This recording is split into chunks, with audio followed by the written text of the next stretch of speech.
اعوذ باللہ من الشیطان الرجیم بسم اللہ الرحمن الرحیم اللہم صلی علی سیدنا مولانا محمد وعلی آلہ و اطرتہ بعدد کل معلوم ملت۔ ناظرین محترم السلام علیکم ورحمۃ اللہ وبرکاتہ، میں ہوں آپ کا میزبان شوکت اویسی اور کوہ نور ٹی وی کی لائیو ٹرانسمیشن میں پروگرام آپ ملاحظہ کر رہے ہیں استخارہ۔ کم و بیش روزانہ اسی ٹائم 5 سے 6 بجے آپ یہ پروگرام ملاحظہ کرتے ہیں اور آپ کے علم میں ہے 6 سے 7 بجے آپ یہ پروگرام ملاحظہ کیا کرتے ہیں، اور اس 1 گھنٹے کے دوران یقیناً آپ کی کالز بھی اس میں شامل ہوتی ہیں اور ہم کسی موضوع پر بات بھی کر رہے ہوتے ہیں اور اصلاح احوال معاشرہ کے حوالے سے کوئی نہ کوئی ہم بات کر رہے ہوتے ہیں۔ کال کے حوالے سے آپ کے ذہن میں ہے کہ کہیں قرض کا مسئلہ ہے، کہیں بیماری ہے، کہیں مقدمات کا سامنا ہے، یعنی زندگی کے نشیب و فراز میں انسان کہیں نہ کہیں الجھا ہوا ہے اور پریشانی کا شکار ہے، تکلیف کا شکار ہے۔ ہمارے پلیٹ فارم سے قبلہ حفیظ اللہ سہروردی صاحب، میں اور ہمارے جتنے مشائخ یہاں آتے ہیں، سب کا ایک ہی نعرہ ہوتا ہے کہ کسی طرح دین کے قریب آ جائیں، نماز کے قریب آ جائیں تو انشاءاللہ اللہ کی بارگاہ سے کرم ضرور ہوگا۔ تو ہمارا پروگرام بھی کالز پر بیسڈ ہے اور پروگرام میں ہم وظائف بتا رہے ہوتے ہیں آپ کی زندگی کی مشکلات کے حوالے سے، تکالیف کے حوالے سے۔ میرے ساتھ ہمیشہ کی طرح انتہائی واجب الاحترام، بہت ہی خوبصورت ہمارے ممتاز و محترم عالم دین، استاد العلماء بے شمار، یہاں یہ دنیاوی تعلیم بھی پڑھا رہے ہیں، دینی تعلیم بھی ایک عرصے سے آپ دین کے اس خاص اور اہم شعبے سے آپ منسلک ہیں، وہیں آپ وکلاء کا بھی پڑھاتے ہیں، تو اس حوالے سے کافی آپ کی جہتیں ہیں جس پر بات ہو سکتی ہے۔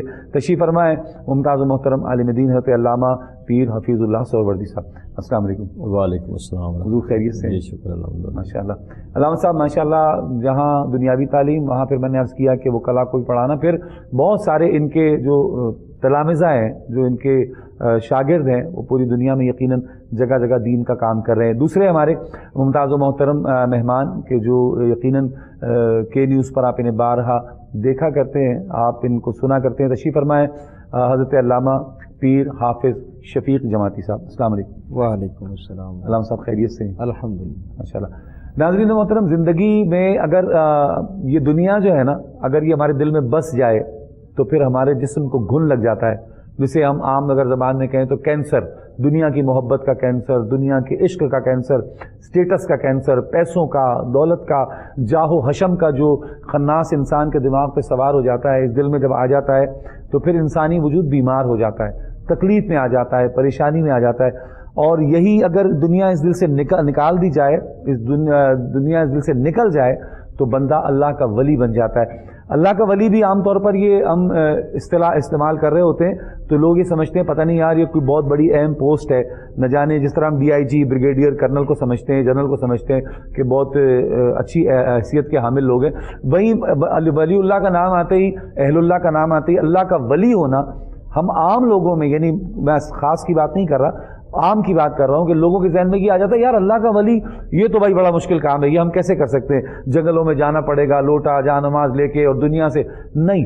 اللہ کا ولی وہی ہے کہ جو دنیا سے تارک دنیا بھی نہ ہو، دنیا کو بھی اپنے ساتھ رکھے اور اس کے ساتھ ساتھ اس دنیا کو دل میں نہ بسائے، تو یقیناً اللہ کا ولی بن سکتا ہے۔ جہاں علماء نے مشائخ نے بہت ساری شرطیں بیان کی ہیں، وہ ایک شرط یہ بھی بیان کی ہے کہ اگر دل سے دنیا کی محبت نکال دی جائے تو بندہ اللہ کا ولی ہوتا ہے۔ اسی پر انشاءاللہ کلام کریں گے۔ پیر حفیظ اللہ سہروردی صاحب سے ابتدا کرتے ہیں۔ حضور کیا فرماتے ہیں؟ ہمارے دلوں میں بے شمار دنیا کی محبت ہے، اگر اتنی ہمارے دل میں اللہ کی محبت آ جائے تو میں سمجھتا ہوں کہ دنیا کی محبت بھی پیچھے پیچھے آ جائے گی اور دنیاوی چیزیں بھی ہمیں حاصل ہو جائیں گی، لیکن ہم الٹا چل رہے ہیں، بجائے سیدھا چلنے کے الٹا ہمارا چلنے کا انداز ہے کہ ہم دنیا کی محبت کو دل میں بسا کے بیٹھے ہیں اور سمجھتے ہیں کہ بس جتنا اس کو دل میں بسائیں گے، جتنا اس کے پیچھے بھاگیں گے، ہماری کامیابی یہی۔ بسم اللہ الرحمن الرحیم۔ الصلاۃ والسلام علیک یا سیدی یا رسول اللہ وعلی آلک و اصحابک سیدی یا حبیب یا اللہ۔ حبیب اللہ صلی اللہ علیہ وسلم۔ بہت شکریہ جناب اویسی صاحب۔ سب سے پہلے تو آپ بتائیں کہ آپ کا کراچی کا دورہ کیسا رہا؟ جی بہت اچھا رہا، بہت اچھا رہا، اور سکھر سے ادھر پسینے آتے ہیں، سکھر سے اس طرف کراچی کی طرف پسینے آتے ہیں، اور یہاں آج صبح جب میرا لاہور میں، مطلب آپ کو پتہ ہی ہے کہ میری ہجرت لاہور میں ہوئی ہے، تو آج صبح جب میں نے اپنا گھر کا دروازہ کھولا تو بالکنی کا، تو باہر سے مجھے دھواں آتا وہ محسوس ہوا۔ کراچی والا ہوں نا، پہلے یہ سمجھا کہ شاید کوئی باہر آگ لگ گئی ہے،